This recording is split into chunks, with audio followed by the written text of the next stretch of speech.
ಅಧ್ಯಾಯ 12. ಸರ್ವೇಶ್ವರ ಸ್ವಾಮಿ ಅಬ್ರಾಮನಿಗೆ ಹೀಗೆಂದರು, ನೀನು ನಿನ್ನ ಸ್ವಂತ ನಾಡನ್ನು, ಬಂಧು ಬಳಗದವರನ್ನು, ತವರು ಮನೆಯನ್ನು ಬಿಟ್ಟು ನಾನು ತೋರಿಸುವ ನಾಡಿಗೆ ಹೊರಟು ಹೋಗು. ನಾನು ನಿನ್ನನ್ನು ದೊಡ್ಡ ಜನಾಂಗವಾಗಿ ಮಾಡುತ್ತೇನೆ. ನಿನ್ನನ್ನು ಆಶೀರ್ವದಿಸಿ ನಿನ್ನ ಹೆಸರಿಗೆ ಘನತೆ ಗೌರವವನ್ನು ತರುತ್ತೇನೆ. ನೀನೇ ಆದರ್ಶದ ಆಶೀರ್ವಾದವಾಗಿ ಬೆಳಗುವೆ. ನಿನ್ನನ್ನು ಹರಸುವವರನ್ನು ನಾ ಹರಸುವೆ, ನಿನ್ನನ್ನು ಶಪಿಸುವವರನ್ನು ನಾ ಶಪಿಸುವೆ. ಧರೆಯ ಕುಲದವರಿಗೆಲ್ಲ ನಿನ್ನ ಮುಖೇನ ದೊರಕುವುದು ನನ್ನಿಂದ ಆಶೀರ್ವಾದ. ಸರ್ವೇಶ್ವರ ಹೀಗೆಂದು ಹೇಳಿದ ಮೇಲೆ ಅಬ್ರಾಮನು ಹೊರಟನು.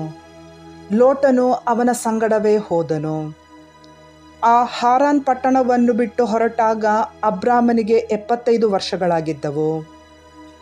ತನ್ನ ಹೆಂಡತಿ ಸಾರಾಯಳನ್ನು, ತನ್ನ ತಮ್ಮನ ಮಗನಾದ ಲೋಟನನ್ನು, ತಾನು ಮತ್ತು ಲೋಟನು ಹಾರಾನಿನಲ್ಲಿ ಗಳಿಸಿದ ಆಸ್ತಿಪಾಸ್ತಿಯನ್ನು ಹಾಗೂ ದಾಸದಾಸಿಯರನ್ನು ತೆಗೆದುಕೊಂಡು ಹೋಗಿ ಕಾನಾನ್ ನಾಡನ್ನು ಸೇರಿದನು.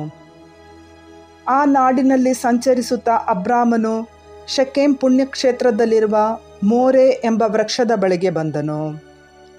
ಆ ಕಾಲದಲ್ಲಿ ಕಾನಾನ್ಯರು ಆ ನಾಡಿನಲ್ಲಿ ವಾಸವಾಗಿದ್ದರು. ಅಲ್ಲಿ ಸರ್ವೇಶ್ವರ ಸ್ವಾಮಿ ಅಬ್ರಾಮನಿಗೆ ದರ್ಶನವಿತ್ತು, ಈ ನಾಡನ್ನು ನಾನು ನಿನ್ನ ಸಂತಾನಕ್ಕೆ ಕೊಡುತ್ತೇನೆ ಎಂದು ಹೇಳಿದರು.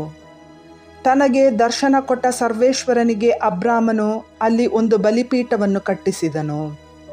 ಬಳಿಕ ಅವನು ಅಲ್ಲಿಂದ ದಕ್ಷಿಣಕ್ಕೆ ಹೊರಟು ಬೇತೇಲಿಗೆ ಪೂರ್ವಕ್ಕಿರುವ ಗುಡ್ಡಗಾಡಿಗೆ ಬಂದು ಗುಡಾರ ಹಾಕಿ ನೆಲೆಸಿದನು. ಪಶ್ಚಿಮಕ್ಕೆ ಬೇತೇಲು, ಪೂರ್ವಕ್ಕೆ ಆಯಿ ಎಂಬ ಊರು ಇದ್ದವು. ಅಲ್ಲೂ ಸರ್ವೇಶ್ವರ ಸ್ವಾಮಿಗೆ ಒಂದು ಬಲಿಪೀಠವನ್ನು ಕಟ್ಟಿಸಿ ಅದರ ನಾಮಸ್ಮರಣೆ ಮಾಡಿ ಆರಾಧಿಸಿದನು. ತರುವಾಯ ಅಲ್ಲಿಂದ ಮುಂದಕ್ಕೆ ಸಾಗುತ್ತಾ ಕಾನಾನ್ ನಾಡಿನ ದಕ್ಷಿಣ ಪ್ರಾಂತ್ಯಕ್ಕೆ ಬಂದನು. ಕಾನಾನ್ ನಾಡಿನಲ್ಲಿ ಕ್ಷಾಮ ತಲೆದೋರಿತು. ಅದು ಘೋರವಾಗಿದ್ದುದರಿಂದ ಅಬ್ರಾಮನು ಕೆಲವು ಕಾಲ ಈಜಿಪ್ಟಿನಲ್ಲಿರಲು ಅಲ್ಲಿಗೆ ಇಳಿದು ಹೋದನು. ಈಜಿಪ್ಟನ್ನು ಪ್ರವೇಶಿಸುವುದಕ್ಕೆ ಮುಂಚೆಯೇ ತನ್ನ ಹೆಂಡತಿ ಸಾರಾಯಳಿಗೆ, ನೀನು ಬಲು ಚೆಲುವಾದ ಹೆಣ್ಣು. ಈಜಿಪ್ಟಿನವರು ನಿನ್ನನ್ನು ನೋಡಿ ನೀನು ನನ್ನ ಹೆಂಡತಿಯಾಗಿರಬಹುದೆಂದು ಊಹಿಸಿ ನನ್ನನ್ನು ಕೊಂದು ನಿನ್ನನ್ನು ಜೀವದಿಂದ ಉಳಿಸಾರು. ಆದ ಕಾರಣ ನೀನು ನನಗೆ ತಂಗಿ ಎಂದೇ ಅವರಿಗೆ ಹೇಳು.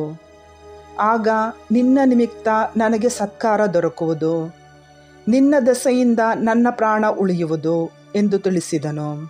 ಅಬ್ರಾಮನು ಈಜಿಪ್ಟಿಗೆ ಬಂದಾಗ ಈಜಿಪ್ಟಿನವರು ಅವನ ಸಂಗಡ ಇದ್ದ ಹೆಣ್ಣು ಬಹಳ ಚೆಲುವೆಂದುಕೊಂಡರು. ಫರೋಹನ ಪದಾಧಿಕಾರಿಗಳು ಆಕೆಯನ್ನು ನೋಡಿ ಬಂದು ಆಕೆಯ ಚೆಲುವನ್ನು ಅವನ ಮುಂದೆ ಹೊಗಳಿದರು. ಅವನು ಆಕೆಯನ್ನು ಅರಮನೆಗೆ ಕರೆಸಿದನು. ಆಕೆಯ ನಿಮಿತ್ತ ಅಬ್ರಾಮನಿಗೆ ಸತ್ಕಾರ ದೊರಕಿತು. ಕುರಿ ಮೇಕೆಗಳು, ದನಕರುಗಳು, ಗಂಡು ಹೆಣ್ಣು ಕತ್ತೆಗಳು, ದಾಸದಾಸಿಯರು ಹಾಗೂ ಒಂಟೆಗಳು ದೊರೆತವು. ಆದರೆ ಅಬ್ರಾಮನ ಹೆಂಡತಿಯನ್ನು ಕರೆಸಿಕೊಂಡ ಕಾರಣ ಫರೋಹನಿಗೂ ಮತ್ತು ಅವನ ಮನೆಯವರಿಗೂ ಸರ್ವೇಶ್ವರ ದೊಡ್ಡ ದೊಡ್ಡ ಗಂಡಾಂತರಗಳನ್ನು ಬರಮಾಡಿದರು. ಆಗ ಫರೋಹನು ಅಬ್ರಾಮನನ್ನು ಕರೆಸಿ, ನೀನು ಮಾಡಿರುವುದೇನು?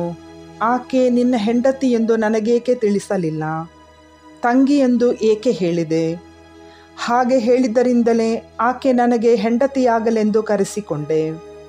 ಇಗೋ ನಿನ್ನ ಹೆಂಡತಿ, ಕರೆದುಕೊಂಡು ಇಲ್ಲಿಂದ ತೆರಳು ಎಂದು ಆಜ್ಞಾಪಿಸಿದನು. ಅವನ ಅಪ್ಪಣೆ ಪಡೆದ ಸೇವಕರು ಅಬ್ರಾಮನನ್ನು, ಅವನ ಹೆಂಡತಿಯನ್ನು, ಅವನಿಗಿದ್ದ ಎಲ್ಲದರ ಸಮೇತ ಅಲ್ಲಿಂದ ಕಳಿಸಿಬಿಟ್ಟರು.